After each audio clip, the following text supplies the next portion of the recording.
The community part of it is really cool as well, too. The community is everything. Yeah. It's everything. Asana Rebel.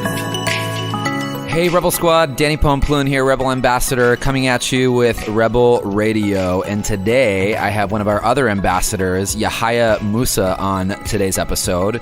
We are about to dive into the culture of men and yoga and how it's becoming a little more popular and what actually we feel like being men in yoga classes. So without further ado, Yahaya, welcome to the show.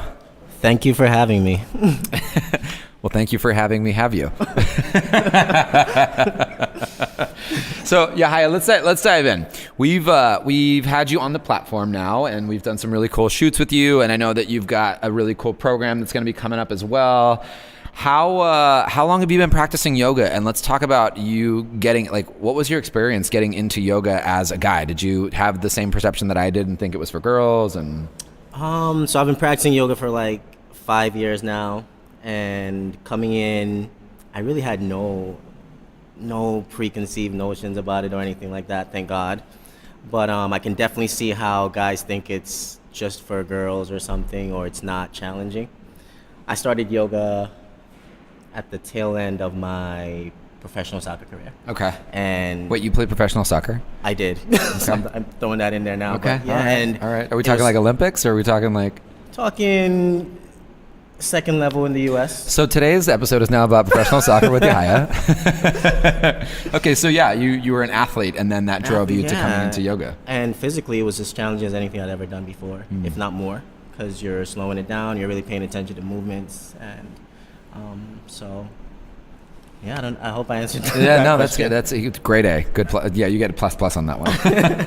So when you I guess, what was your journey like on the way to finding yoga? I mean, was it an accident? Did someone say you should go to it because of an injury? When I find, I teach yoga as well, I find that a lot of men come into the classes because, one, they're tight and either a doctor told them to come loosen up, or they have an injury. A lot of men tend to think hamstrings are really tight, so they want to come in. I could see you as a soccer player maybe thinking the same thing. What was your, what I like to call, what was your gateway drug into yoga? Okay, I did stumble into the class, but I did hear it was definitely good for stretching. Mm-hmm. So try that out for stretching, and of course, it's always more than that. I hate to sound so like a basic B, but I mean, it's honest though, and I think a lot of people do go in. It's the one way in, and then once you finally get into the practice, you discover that there is so much more outside of just stretching. You look at, for instance, a lot of our programs, in the app, we have more than just stretching. We have, strengthening. We have, stuff to keep you chill. We have stuff to keep you high energy. We have HIIT stuff. We have a lot of different things that we offer. Yoga can go in so many directions, So when you first started class, I know for me, as a man, I definitely, I realized there was a lot of women, which was slightly intimidating because I personally thought that I had to be bendy and stretchy to be in yoga. Yeah, there's definitely it intimidates you to see so many people so flexible and able to move their bodies, and you being the worst one in the class, especially when you're just starting, as a really tests your ego. Yeah. When you can't do things and you're seeing, like I said, coming in with great body awareness, really, or what I thought was great body awareness. Right. And then not being able to do something simple as standing on one leg for 5 breaths. It's a different type of body awareness. Yeah. You're used to doing one thing so physically active, and then maybe in a fast-paced motion, specifically with soccer, and then you're telling yourself to come in and slow down and pay attention to certain things, and it definitely throws you for a loop, or can throw you for a loop. For sure. Do you notice now, I mean, as a teacher, and you've been teaching for a few years now, do you see that there is a change in people coming into your classes, whether it's more males, or do you see that because you're a male teacher, maybe you have more guys coming in? Absolutely. The guys who do come in return because I'm a guy. And thankfully, it is still mostly women in there, but I do see getting more of a draw because I'm a guy. I think especially to start, guys want something more familiar. And if it's a way to get people in. Right. I might not be the reason they stay, Right. It's the yoga that keeps them. Right. But if they're coming in because it's a guy teaching, Yeah. so be it. You're not above it.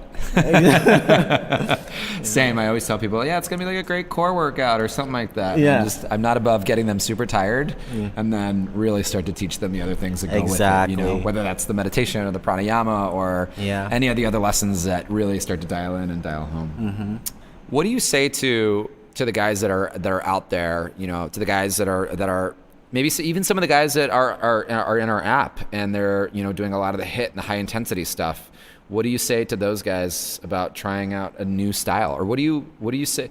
Let's talk about a few points of that. What do you say to the guy who has never done yoga because yoga is for girls or yoga is for stretching or yoga is for really limber people or, you know, all the what if excuses that I'm sure you've heard and or still currently hear with guys coming into your classes? Well, do you mind if I answer the first question Yeah, first? go right ahead. The guys who are going super, super hard and maybe neglecting the meditation part or the breathing, the pranayama, I would say try those things out and see how it enhances your performance, really. Add this whole new dynamic to your workout of learning to slow your mind down, finding that peace that you can bring into an intensive workout.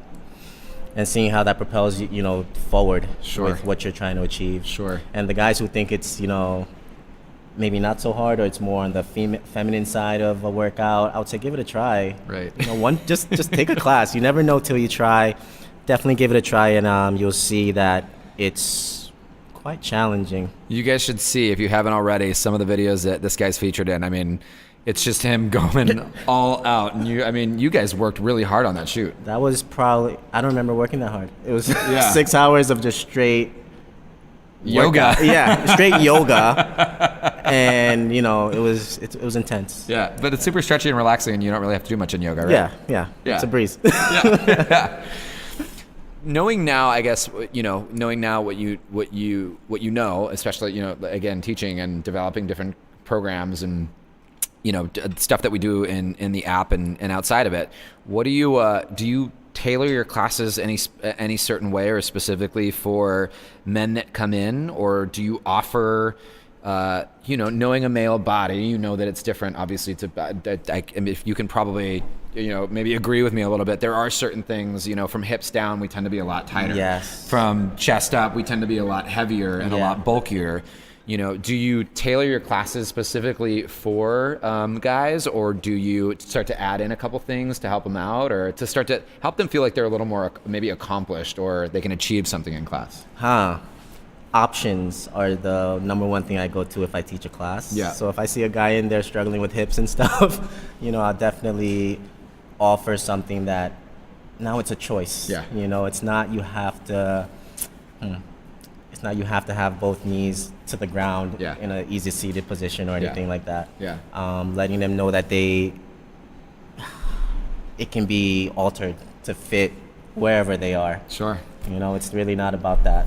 My biggest cheat, and those of you, we're giving this away live, but I ensure, specifically because you can see, and you know, I see it in myself sometimes where, you know, like I go into a class and I push myself and I like, the competition kind of comes into I'm always trying to get first place at something, and sometimes I forget that there is no first place in yoga. And like for everyone that's, you know, for the guys that are listening to this episode right now, like remember, there is no first place or last place. You just show up and you do the best with what you got. Yeah.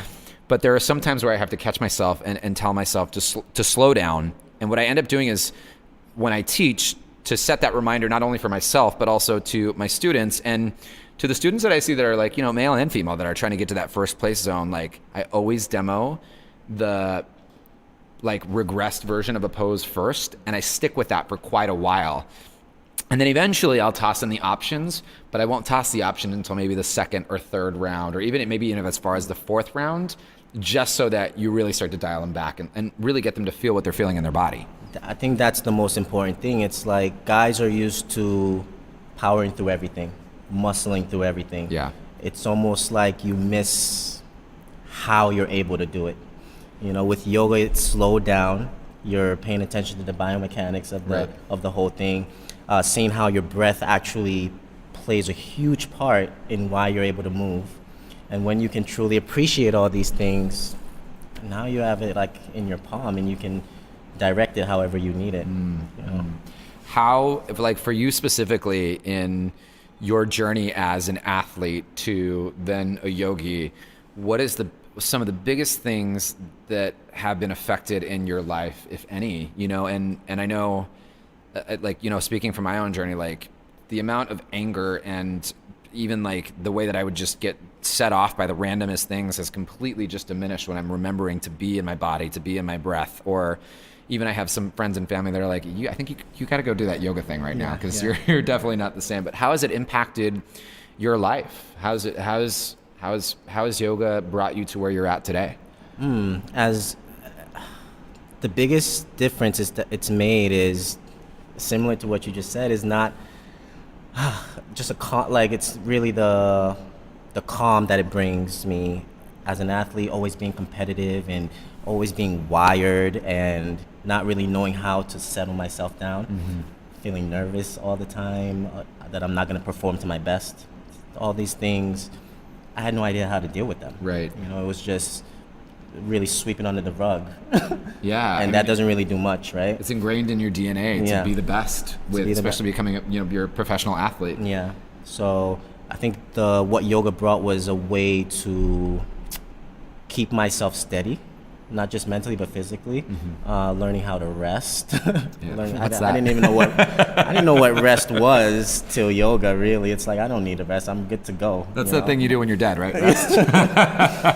So learning how to rest, learning that I don't have to go 100% every single time. These things I think played a huge part. Yeah. And how do you communicate these things to like your friends or even in your teachings in your classes? How do I communicate it? It's tough because people do come in wanting to go. Yeah. And I think we're addicted to the speed. I think we're addicted to the and I do fast want pace. People to come back to class. Yeah. I think that's important also. So I try to find a balance with the student, I definitely start out class nice and slow, very breath-centered, and put them through their paces. I think you mentioned that, you make them sweat a little bit, of course. But then you take the time, you break it down, you let them know what it's really about. In doses through the class. I like to calling it's giving them what they want, or rather giving them what they need wrapped in what they want. That's a great way. If that means that we're doing like 50 push-ups at the start so that you can get me or let you burn out some energy so you can slow down and listen to your breath and be in your body and even step out of the ego mind of, oh, I'm a guy and I shouldn't be here with, all these other bendy people. More so, hey, I'm just where I'm at in my body and that's okay. Like I'm not above that. I'll totally do it any day. Absolutely. What are your like your top 5 tips for a new guy that wants to come into a yoga class and that's like, oh, I can't tell my friends, yoga's for chicks, I don't know. I'm going to continue to talk like this for the podcast. I'm going to do my best here. Get there early. Get to class early if you're doing a class. Tip number 1, you guys get there early, for sure. Yeah, I think that helps, settle down. There's no rush. Put your mat down. You're the first one there. There's something about being the first one there that kind of, for me at least, can settle you down. Yeah. Listen to the instructor. Listen to your body. Yeah. Definitely listen to your body. Try your best to be present. Of course, the mind wants to wander all over the place. Try your best to be there. What was that, 4? I think that's 4, yeah. That's 4. Last one, enjoy it. Yeah. Enjoy it. Yeah. Yeah, it's just yoga. Such good, it's just such good reminders. I think, one, getting there early, that way, I always feel like, when you're rushing and you sit down in class and you've just got there and you bolted through the door, like your first 10 minutes is you just trying to like not lose it. And you're right, listening to the teacher, like making sure, also getting there early gives you an opportunity to meet the teacher and see if that's your vibe. And, another thing would be maybe research the teacher because you don't want to go. Absolutely. Yeah. Of course. You want to know who you're listening to. Yeah. Totally. I've had those people that come into some of my more advanced practices and they're like, hey, this is my first yoga class ever. And I just kind of nod and smile like, just walked in. Okay. All right. We're going to do this. We're going to do this. We're going to make this somewhat accessible to you, but we're going to do this. Yeah. And then I really love what you said about taking the time and space and really creating that space to to settle in, you know, to give yourself permission to arrive, to switch the hat from going from work, school, gym life, you know, family life, whatever it is, anything but yoga life, into now, okay, I'm going to come into this space where I can, permission to slow down, permission to, you know, really, like you said, tune into my body and really feel what I'm feeling from head to toe, be it the good or bad, the in between, the injuries that flare up and all. Yeah. And then that last piece where you just said, like, let yourself just be there. Like, yeah, absolutely. Permission to be there. What do you, what does that feel like for you when you give yourself permission to be there? It's a very calming feeling, very unlike anything I feel throughout the day. I mean, the more you practice, this feeling does go with you a little bit more. But, you know, stepping out the door in New York City, for instance, it becomes a little more challenging to keep your peace. You do, but when you show up early to a class and you settle down, you immediately just find that space within you that's steady, that's a little bit sweeter, and breathe there. You know, So that's nice. So here's something that just popped into my head, and I as a professional athlete, ex-professional athlete. Listen, I'm hyping you up here. For a minute, I appreciate I'm gonna keep it. The world's best athlete.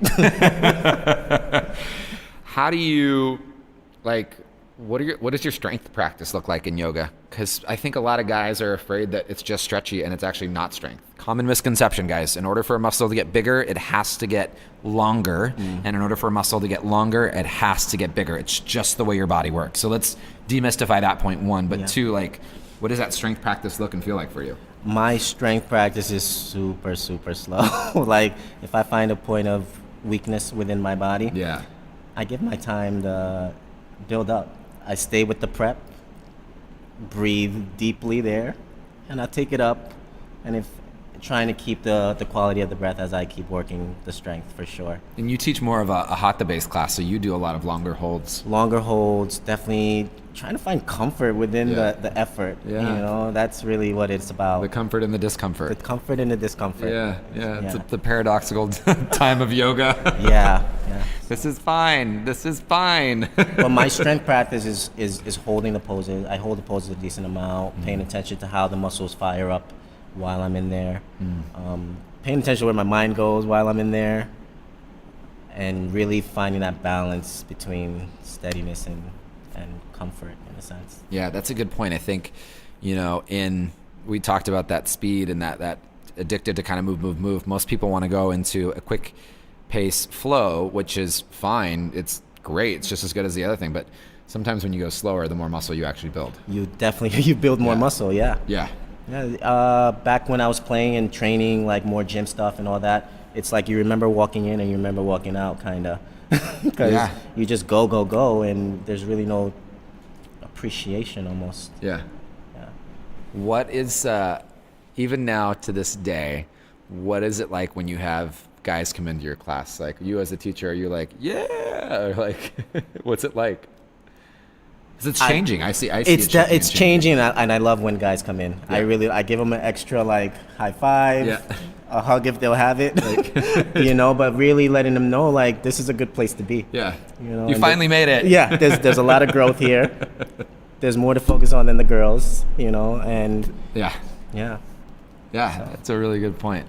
Such good points. And again, for the listeners out there, those top 5 points of, you know, coming in and listening to your body and allowing yourself the time and space to arrive, but more importantly, like, showing up early so that you can get to know your teacher. Like, that is some sage advice. It is by far one of the most important things that you can do. That way you're not walking in blindly. Because I'm sure you've seen this before with students where they go into a class and they didn't know the teacher and they didn't know what the style it was, and that's their one definition in their intro to yoga, and boom, that's it. That can easily ruin it. Yeah, one thing I hear quite often is yoga is for everybody, but not every yoga class is for everybody. Correct. So that's something to keep in mind when going to a class, for sure. How do you... for the guys that are listening out there that are thinking about doing more than just our strength-based classes and the stretch-based classes, how would you encourage them to go take a yoga class?